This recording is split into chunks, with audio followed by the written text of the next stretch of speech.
Shalom, salam perdamaian disampaikan kepada kita sekalian. Hari ini tanggal 20 Januari tahun 2023. Dari ruangan kerja saya di Virginia, Washington DC, Amerika Serikat, saya sharing video saya hari ini setelah beberapa video yang sudah saya share, baik itu dalam bahasa Melayu ataupun dalam bahasa Pidgin, yaitu salah satu bahasa yang akan kita gunakan berdasarkan konstitusi negara kami, yang saudara dan saya kita semua diberkati, dan kita sama-sama telah belajar dari satu perjuangan panjang di hari ini, yaitu bahwa kita ingin bernegara sendiri, berpemerintahan sendiri, dan berbangsa sendiri sebagai orang Papua Melanesia. Jadi di awal tahun 2023 ini, ya tentu saja saudara-saudara telah mengikuti bagaimana pernyataan-pernyataan publik saya di dalam video statement dalam bahasa Pidgin, Tok Pidgin, Melanesia, ataupun di dalam bahasa Melayu, ataupun dalam bahasa Indonesia. Tentunya sangat jelas dan saya pertegas bahwa sikap saya sebagai salah satu pemimpin bangsa, sikap saya sebagai salah satu pemimpin gerakan pembebasan perjuangan nasional di tanah air, dan sebagai salah satu dari mantan tahanan politik proklamasi 14 Desember. Sehingga saudara dan saya kita yang berjuang dengan cara-cara damai, mengedepankan perjuangan politik, perjuangan hukum, perjuangan damai di tanah air, baik itu di era rezim diktatornya Presiden Soeharto hingga di era reformasi. Sehingga kami semua menjadi target dan kami sebagian yang ada di exile. Jadi hari ini saya sharing lagi untuk saudara-saudari sekalian bagaimana perubahan perkembangan internasional dalam perjuangan diplomasi, manajemen konflik yang kita semua memahami bersama, kita semua sedang berjuang bersama.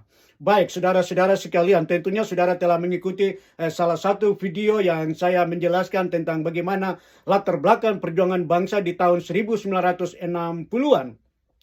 Di mana ada perjanjian yang disebut dengan perjanjian Canberra tahun 1947 dan juga perjanjian New York 15 Agustus tahun 1962 dan perjanjian Roma 30 September tahun 1962 yang dimana salah satu diplomat Amerika yang bernama Els Bunker memberikan usulan sehingga pemerintah Amerika Serikat untuk berperan aktif di dalam proses penyelesaian konflik akhir daripada Perang Dunia Kedua. Sehingga manajemen konflik yang dilakukan adalah bagaimana terjadi negosiasi internasional untuk bagaimana mengedepankan sehingga rakyat Papua pada suatu hari, rakyat Melanesia pada suatu hari, atau negara-negara besar yang mempunyai kepentingan di wilayah Pasifik, mereka bisa mempersiapkan wilayah di Pasifik khususnya di daerah Melanesia, baik itu mulai dari Fiji hingga kepada kami yang ada di tanah air kami New Guinea atau tanah Melanesia di bagian barat, sehingga bisa merdeka pada satu hari berdasarkan beberapa perjanjian internasional ini, yaitu khususnya perjanjian Roma. Maka pemerintah Indonesia bertanggung jawab untuk penyelesaian konflik, di mana mempersiapkan kami sebagai orang Papua Melanesia untuk merdeka, untuk berpemerintahan, berbangsa, dan bernegara sendiri pada suatu hari. Sudah siapkah rakyat Papua untuk merdeka di hari ini? Sudah siapkah kami untuk menjalankan roda pemerintahan kami sendiri di hari ini terpisah dari pemerintah Indonesia? Saya percaya, saudara percaya, dan kita semua percaya bahwa kita semua diberkati, bangsa kita diberkati, saudara dan saya kita diberkati, sehingga kita terus berjuang untuk hak kami diakui oleh pemerintah Indonesia secara martabat, bermartabat. Itu yang kami inginkan dari pemerintah Indonesia, sehingga ketika ada pengakuan dari pemerintah Indonesia secara bermartabat, maka harga dan martabat bangsa Indonesia di mata internasional itu menjadi bangsa yang menghormati nilai-nilai kemanusiaan, martabat bangsa yang diperjuangkan oleh saudara dan saya di tanah air kami. Hari ini saya menyampaikan share saya kembali lagi di hari ini kaitan dengan bagaimana perubahan-perubahan yang terjadi di wilayah regional.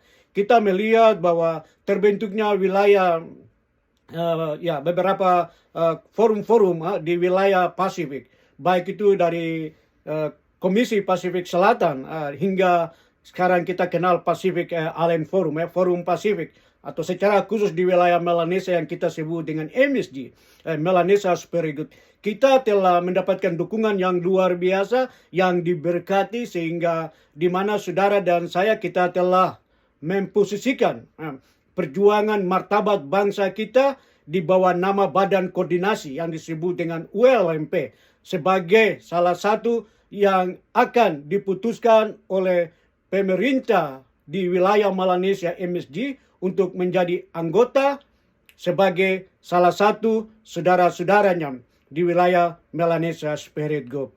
Dan hari ini kita sedang bergumul dan kita sedang perjuangkan sehingga badan nasional yang disebut dengan ULMP ini bisa menjadi anggota tetap seperti kita semua adalah orang-orang Melanesia.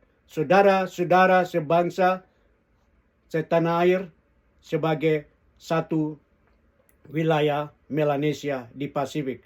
Seperti saudara-saudara kami di Kanaki yang juga menjadi anggota dari MSG, meskipun mereka sedang berjuang untuk hak-hak politik mereka diakui sebagai satu bangsa yang memiliki pemerintahan merdeka pada suatu hari.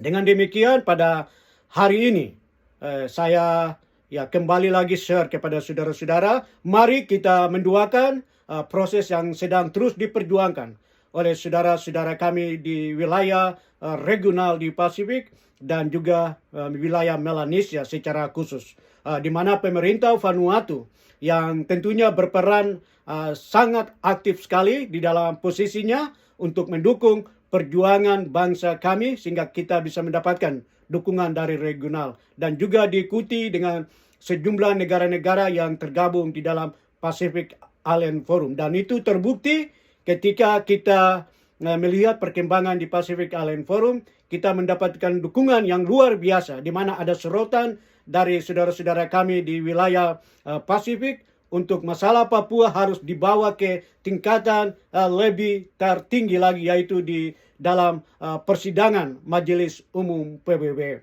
Di mana kita melihat bahwa perubahan itu terjadi di dalam mekanisme UN PBB itu sendiri, di mana kita lihat ada beberapa negara dari anggota PBB telah menyoroti bagaimana situasi HAM di tanah air. Perjuangan HAM kita perjuangkan. Ada pelanggaran HAM yang sedang terjadi di tanah air kami karena pemerintah Indonesia melakukan dan di dalam atas nama negara militeristik yang mereka lakukan, militerisasi yang mereka lakukan atas nama negara itu membuat kita punya rakyat Papua, rakyat Melanesia itu terus mengalami korban. Sehingga di dalam perkembangan persidangan PBB yang saudara-saudara telah melihat dalam sidang HAM PBB pada bulan November tahun 2022 yang lalu, setelah sidang Majelis Umum PBB pada tahun lalu di mana pemerintah Marshall Island memberikan dukungan, dan dia adalah salah satu pemerintah di wilayah Pasifik yang vokal terus menyoroti situasi HAM yang sedang terjadi di tanah air kami selain dari Vanuatu dan beberapa negara yang lain. Dan kita melihat dari pemerintah Marshall Island dan juga kita mendengar juga dari pemerintah Amerika Serikat dan kita juga mendengar dari pemerintah Australia dan kita juga mendengar dari pemerintah Vanuatu, pemerintah Selandia Baru, Belanda dan beberapa negara yang lainnya yang saudara dan saya kita telah mengikuti bersama-sama bagaimana proses untuk penyelesaian konflik dalam manajemen konflik yang sedang kita terus perjuangkan hari ini. Ya, saudara-saudara sekalian, di tahun 2023 ini kita akan terus melakukan peran kita semua, baik saudara-saudara yang berjuang di tanah air dan kami sebagai pemimpin-pemimpin bangsa yang berperan sebagai diplomat di luar negeri, kami sedang berjuang untuk menyuarakan itu kepada pemerintah Amerika Serikat dan juga kepada saudara-saudara kami yang menjadi negara-negara merdeka yang sudah merdeka sebagai negara-negara anggota penuh ya, menjadi anggota penuh di PBB sebagai anggota di PBB, organisasi global. Jadi saudara-saudara, mari kita mendoakan proses yang sedang diperjuangkan sehingga pemerintah Indonesia tidak melihat bahwa masalah yang terjadi antara tanah air kami dengan Jakarta, Papua dengan Jakarta, Jayapura dan Jakarta itu bukan masalah domestik, tetapi itu telah menjadi masalah internasional. Dan sesungguhnya dalam sejarah perjuangan bangsa, konflik yang terjadi di tanah air kami menjadi sengketa antara dua bangsa yang ada dalam manajemen konflik di internasional. Sehingga negosiasi-negosiasi internasional itu harus terus kita perjuangkan. Sehingga masalah di dalam tanah air kami akan terus menjadi perhatian masyarakat internasional secara bermartabat. Jadi saudara-saudara, kita berdoa sehingga pemerintah Indonesia tetap menjadi bangsa yang menghargai, menghormati nilai-nilai kemanusiaan di tanah air kami. Sehingga ada akses internasional, izin untuk akses internasional dari tim komisaris HAM PBB masuk ke tanah air. Sehingga kita akan melihat bagaimana perkembangan selanjutnya pemerintah Indonesia dan kami sebagai pemimpin-pemimpin bangsa untuk berpikir dalam kedewasaan politik kami. Untuk memahami konflik ini harus diselesaikan secara bermartabat. Tuhan memberkati, sehingga biarlah pengakuan dari pemerintah Indonesia untuk bangsa kami merdeka secara damai, bermartabat, menjadi berkat bagi Indonesia, menjadi berkat bagi kami orang Papua Melanesia, menjadi berkat juga bagi saudara-saudara kita di Pasifik yang telah mendukung kami. Terima kasih, Tuhan memberkati.